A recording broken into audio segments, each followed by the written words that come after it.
Et bonjour à tous, j'espère que vous allez bien. Je suis très content de vous retrouver pour une deuxième vidéo sur cette chaîne qui va aborder un logiciel où vous avez été plusieurs à me dire je ne comprends rien, il y a trop de trucs, c'est un peu trop old school à mon goût. C'est Little Navmap, Lima November Mike de son petit nom pour les intimes. Donc je voulais revenir dessus, essayer de démystifier un peu l'interface de ce logiciel qui est pour moi une petite paire. Little Navmap, il faut le voir comme un outil de suivi de vol, de planification de vol, que ce soit de l'IFR ou du VFR. Donc quel que soit l'avion que vous volez et la typologie de vol, vous pouvez vous en servir. Et vous allez retrouver du coup cette planification, mais aussi tout un ensemble de données qui sont très intéressantes pour vous aider à voler. Pour moi, il est génial. Alors là, bon, vous voyez déjà un peu l'interface, mais on va voir un petit peu aussi comment ça s'installe, sur quoi c'est dispo. En l'occurrence, je vais même vous montrer d'ailleurs le site tout de suite du développeur qui fait ça tout seul, hein, c'est Alex, et c'est un logiciel qui est dispo du coup depuis plusieurs années. Ça marche avec FlySim, avec Xplain, et surtout ça fonctionne sur Windows, sur macOS et sur Linux, et ça c'est pas des moindres parce que tous les logiciels sont pas compatibles pour toutes ces plateformes. Donc vous retrouvez sur le site officiel, je vous mettrai le lien dans la description, l'ensemble des plateformes où c'est dispo. Et puis vous avez aussi également, si vous ne souhaitez pas utiliser un installeur, notamment pour Windows, vous pouvez vous rendre sur l'alternative Location dans le GitHub, et là vous allez retrouver toutes les dernières versions. Donc à nouveau Windows Installer, etc. Et si vous descendez que vous préférez une version zip, moi je sais que j'aime bien ces versions-là, et bien dans Assets, en bas de chaque version, vous allez retrouver les installeurs à nouveau, mais aussi les versions zip. Attention toutefois, vous avez les versions officielles stables, donc là en l'occurrence, à l'heure où je tourne cette vidéo, la 3.09, et la dernière version officielle. Et en haut, vous trouvez les pre-released, qui sont des versions, là on se rapproche d'une version finale d'ailleurs, c'est la Release Candidate 1, que vous pouvez avoir, qui marche globalement plutôt pas trop mal, mais sur laquelle vous pouvez trouver des bugs. Vous aurez juste en avance les features du coup qui vont avec cette release là. Donc voilà, vous installez ça où vous voulez, soit via l'installeur. Je ne vous fais pas la démo de comment on installe quelque chose, je pense que vous savez, mais en tout cas soit via l'installeur, soit via le fichier zip, enfin en tout cas le dossier zip à mettre dans un coin de votre PC, et vous pouvez le lancer. Vous pouvez aussi penser à le faire peut-être à l'avance. Si vous possédez l'abonnement Navigraph Data, vous pouvez tout à fait aller mettre à jour du coup les datas de Little Navmap via l'outil de Navigraph, puisque vous allez voir, Navigraph utilise Little Navmap, pardon, utilise les données de Navigraph. Je vais y arriver. Donc là, j'ai tout remis mon interface à zéro pour vous faire cette démo. Et je me souvenais pas que ça ressemblait à ça, très honnêtement. Enfin, en tout cas, que c'était aussi fouillis. Et je comprends que certains d'entre vous puissent avoir peur. Donc là, on est vraiment sur l'interface par défaut. Vous allez avoir du coup en haut tout ce qui est les options accessibles sur le plan de vol, rechercher des éléments que vous pouvez retrouver de toute façon dans tous ces onglets-là, en réalité dans toutes ces fenêtres. Ce qui va être important, c'est quand même, si vous avez installé du coup Navigraph, enfin les AirRack de Navigraph, c'est d'aller dans Bibliothèque de scène et d'aller bien vérifier qu'elles sont sélectionnées. Donc vous pouvez générer votre bibliothèque de scène directement depuis votre simulateur. Donc vous allez pouvoir choisir quel simulateur vous avez. Vous pouvez mettre FlySim plus Xplane si vous avez les deux. Et sélectionner où il se trouve. Et il va charger l'ensemble, vous voyez, des aéroports, des VOR, des ILS, des NDB, etc. Donc ça, c'est très important de le faire pour avoir une correspondance vraiment entre votre simulateur et Little Navmap. Et après, de mémoire, vous pouvez changer voilà, d'où viennent les données. Est-ce qu'elles viennent que de Navigraph, à la cheval entre Navigraph et le simulateur, voir ce que vous auriez vous-même ajouté. Bon, là en l'occurrence, je ne l'ai pas fait, mais voilà. Bref, donc vous arrivez sur cette interface qui est quand même assez compliquée, et donc on va essayer de démystifier ça ensemble. Sur cette première ligne, vous allez trouver de quoi créer un nouveau plan de vol. J'en ai chargé un volontairement ici, mais on reviendra dessus après. Vous pouvez ouvrir des plans de vol existants qui sont sous forme de fichiers. Vous pouvez le sauvegarder, bien évidemment. Vous définir, là en l'occurrence, j'en ai une. Voilà, j'avais défini un point qui était ma maison Je m'étais amusé à faire ça en Australie. Bon, voilà, pour des vols, si vous volez régulièrement dans la même zone, ça peut être intéressant de vous garder ça, comme ça vous pouvez y aller facilement. Vous pouvez afficher bien sûr toutes les options sur votre avion. Là, en l'occurrence, j'ai pas le simulateur démarré, mais vous allez pouvoir aller recentrer sur l'avion, supprimer le petit tracé qui va se faire en pointillé derrière votre avion d'une session à l'autre, vous le retrouverez, etc., etc. Je vous propose qu'on cache déjà un petit peu le décor en réduisant les aéroports qui sont affichés et en coupant la météo. Celui-là, je crois qu'il ne fait rien. Et on va couper, alors vous voyez, hein, là ils y sont tous par défaut, tous les espaces aériens. Vous avez le choix aussi, pareil, d'aller afficher que certaines restrictions également.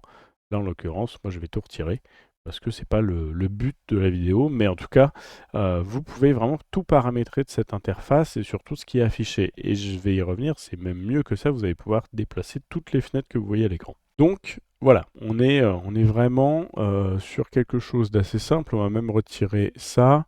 On pourrait retirer le quadrillage, je ne sais plus comment. Il va falloir voilà, afficher la grille de la carte. Et là déjà, on a quelque chose qui est un peu plus lisible au niveau de la carte. En haut, vous avez vraiment tout ça. Vous pouvez à nouveau réactiver les vents à X niveau, etc.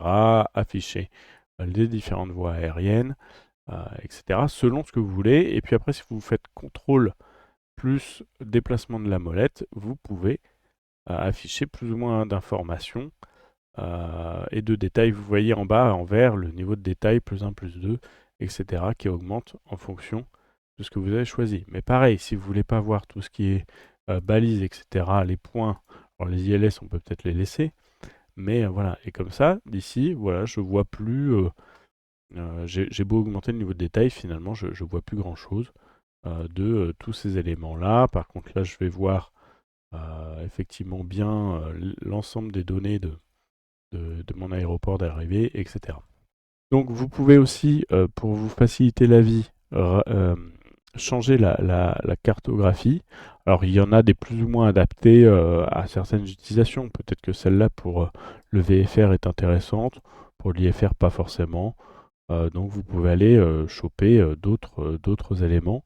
Moi, par exemple, je ne sais plus laquelle j'aime bien, mais je crois que c'est celle-là, tout simplement. Voilà, typiquement, celle-ci pour de l'IFR est pas mal. J'ai pas besoin de voir outre mesure le relief, etc. Parce que c'est pas forcément ce qui m'intéresse si je l'utilise pour de l'IFR. Alors que dans d'autres cas, peut-être qu'utiliser une carte peut-être un petit peu. Alors oui, il y en a qui sont pas adaptés. Je choisis la seule qu'il fallait pas. Mais qu'est-ce que je peux vous trouver?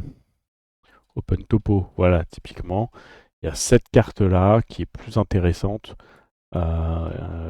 pour de la topographie et donc peut-être pour faire de l'IFR et du VFR, pardon, et voler en tenant compte mieux, en tout cas, de la topographie du terrain. Donc vous avez vraiment tout le choix possible sur cette carte, encore une fois. À vous de faire le ménage sur ce qui vous intéresse ou ce qui ne vous intéresse pas en fonction de ce que vous faites et de vos besoins. Puis pour le reste, en réalité, c'est pareil. Vous allez retrouver, alors je vais l'ouvrir un peu, par défaut, un grand bloc. Alors vous pouvez tout bouger, hein. Voilà, comme ici. Si ça, je le veux là, plutôt à la verticale qu'à l'horizontale, ou à contrario, si je veux à l'horizontale, partager avec celui-là, je peux. Et si vous n'en voulez plus, vous pouvez aussi les retirer complètement. Là, je ne vais pas le faire parce que j'aimerais vous présenter quelques trucs là-dedans. Mais vous pouvez tout à fait tout supprimer, garder que la carte, ou à contrario, garder que ce qui vous intéresse. Et en fait, chacun de ces blocs, là, en l'occurrence planification du vol, information ou recherche à droite, est composé d'onglets. Donc là, ici, vous avez tout le plan de vol, vous allez retrouver l'ensemble des données, des points, etc. J'y reviendrai sur la vidéo sur les plans de vol. Des remarques de plan de vol que vous pourriez éventuellement noter. Le rapport de carburant, c'est parce que vous allez pouvoir faire des profils par avion. Ça aussi, je reviendrai dessus dans une autre vidéo. Qui lui permet entre autres de vous proposer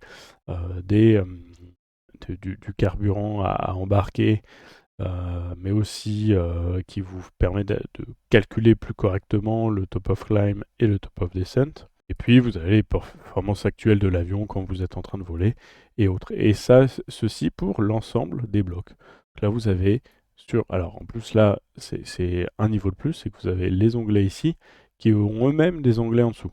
Donc là, par exemple, vous avez l'ensemble des données de l'aéroport d'Ibiza qui est celui qui est sélectionné actuellement, avec un rapport global, puis ensuite des données sur les pistes, sur les fréquences, les procédures existantes, etc. Les autres points d'intérêt autour de l'aéroport, et puis la météo. Elle peut provenir d'X-Plane, mais en même temps, elle peut venir, si je descends, elle peut venir de NOAA, etc. Donc voilà, vous avez tout ce système-là qui vous permet ici de voir les avions connectés, etc. Et puis à droite, vous avez par défaut la fenêtre de recherche qui va vous permettre de trouver un aéroport, qui va pouvoir vous permettre de trouver un point, une procédure en fonction de l'aéroport affiché. Donc là, c'est Ibiza. Si je veux les procédures de Nice, eh bien, je peux faire clic droit, afficher les procédures de départ. Et donc là, je vais voir l'ensemble des procédures, parce qu'il sait que c'est mon départ, mais pour l'aéroport de Nice. Puis les user points, si jamais vous en créez. Et puis je crois qu'il y a d'autres trucs, voilà, nouveau journal de bord, etc., etc., etc. Il y a beaucoup, beaucoup de choses. Et puis en bas, vous avez un autre panneau qui est vraiment le profil d'élévation du plan de vol. Alors là, en l'occurrence, je passe au-dessus de la mer, donc il n'est pas très représentatif de ce qui pourrait être, mais il va vous afficher un petit peu comme vous apercevez ici, les montagnes, etc. Vous avez éventuellement, enfin au-dessus desquelles vous avez éventuellement passé, et puis du coup la hauteur de sécurité minimale, etc. pour chaque point du plan de vol. Et donc vous allez aussi avoir la représentation de votre avion sur ce graphique, en plus de l'avoir sur la carte. Tout ça, c'est modulaire. Et je vais justement, alors je l'ai sauvegardé, donc ça va aller très vite de le remettre, mais je vais vous présenter, parce que vous pouvez aller, je vous le montre, on ne sait jamais, si vous passez un bon moment à travailler votre interface comme bon vous semble, vous pouvez tout à fait euh, sauvegarder. Alors je suis allé où? Je suis allé là, sauver la disposition des fenêtres. Sous, il va vous créer un fichier et vous allez pouvoir aller le chercher. Donc voilà, donc là je viens de charger l'interface qui m'intéresse. Alors, il y a des trucs qui ne sont pas sauvegardés, donc j'ai bidouillé un petit peu pour le remettre au propre, mais globalement, il a repris l'interface qui m'intéresse. Moi, je fais pas mal d'IFR, assez peu de VFR. Donc ça, c'est une interface qui m'intéresse pour moi, pas forcément le vôtre, ou ce qui vous sera utile pour vous. Mais voilà, je voulais vous présenter déjà quelque chose qui est beaucoup plus clair à lire et dont j'ai fermé en réalité la majorité des onglets. J'ai juste à gauche mon plan de vol de telle manière à ce que j'ai à minima les 4 colonnes qui m'intéressent le plus dans ce plan de vol. J'ai les informations de l'aéroport et notamment la météo que je veux facilement accessible parce que c'est elle dont je me sers au moment de faire mes calculs dans l'avion et de rentrer les données dans l'avion. Et puis je veux un onglet spécial rien que pour les procédures parce que je suis bien content de pouvoir les afficher facilement. Donc ça, c'est vraiment important pour moi d'avoir cette interface-là et de pouvoir en quelques clics changer la procédure qui m'intéresse. Vous la voyez s'afficher ici. Et voilà. Je n'ai pas gardé le profil d'élévation parce qu'avec un plan de vol en IFR sur lequel il a été déjà calculé, notamment par SimBrief, parce que vous allez pouvoir les importer, j'en ai pas besoin. Maintenant, si j'en avais besoin, j'aurais pu me réserver un petit cadre ici pour aller le remettre dans Fenêtre et d'aller chercher la fenêtre qui m'intéresse, profil d'élévation du plan de vol, et de la remettre là où je voulais. Là, en l'occurrence, moi, je m'en sers pas, ou très peu.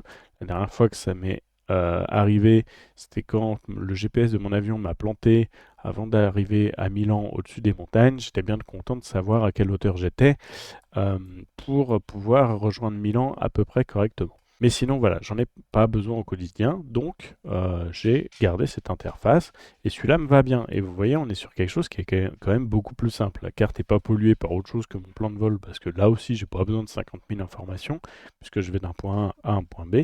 Encore une fois, si je faisais du VFR, je n'utiliserais pas cette carte-là, mais plutôt une carte avec de la topographie. Et en plus, j'aurais créé mon plan de vol en fonction de cette topographie, etc. Donc là, vraiment, je suis sur une interface IFR qui est beaucoup plus simple. Et finalement, qui est un bon moyen de surveiller ce qui se passe, d'atteindre les quelques données qui intéressent et qui nous permettent, du coup, notamment la météo, d'aller renseigner ce qu'il faut dans l'avion, le plan de vol ici aussi, si jamais il faut surveiller des choses, avoir les hauteurs qui vont bien et les restrictions qui vont bien, etc.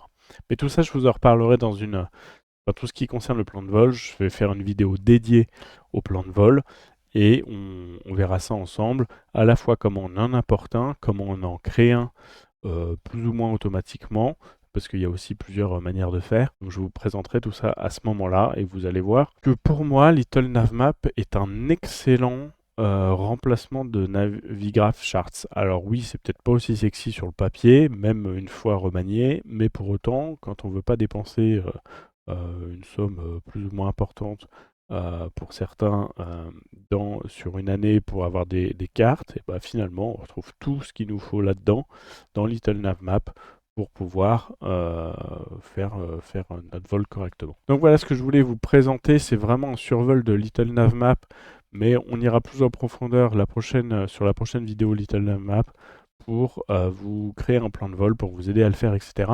Mais déjà, ayez conscience que vous pouvez tout remanier, donc ne vous arrêtez pas à ce blocage de oula, il y a plein de trucs, parce que vraiment, vous n'avez même en faisant du VFR, il n'y a pas besoin de tout, et deux, vous pouvez vraiment faire du ménage comme bon vous semble sur ce qu'il y a à remettre. Et si jamais vous avez besoin de réafficher quelque chose, vous pouvez aller dans ouvrir et fermer les onglets et aller rechercher ce qui vous intéresse. De toute façon, c'est pas parce que c'est fermé que c'est perdu. Vous pouvez tout remettre comme il faut. Ce que je ne vous ai pas montré, j'en profite, c'est dans les options aussi, hein, vous pouvez changer tout un tas de trucs, la taille des textes, vous pouvez changer les couleurs du plan de vol selon ce qui vous intéresse, si vous voulez un truc un peu plus moderne.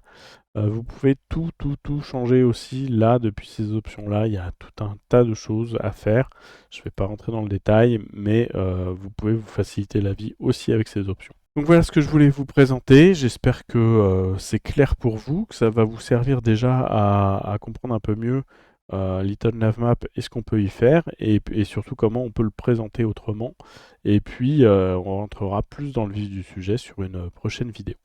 D'ici là, bah écoutez, j'espère que cette vidéo vous aura plu. N'hésitez pas à mettre un petit pouce et à vous abonner si vous voulez rien rater. Et puis bon vol, à bientôt, ciao ciao.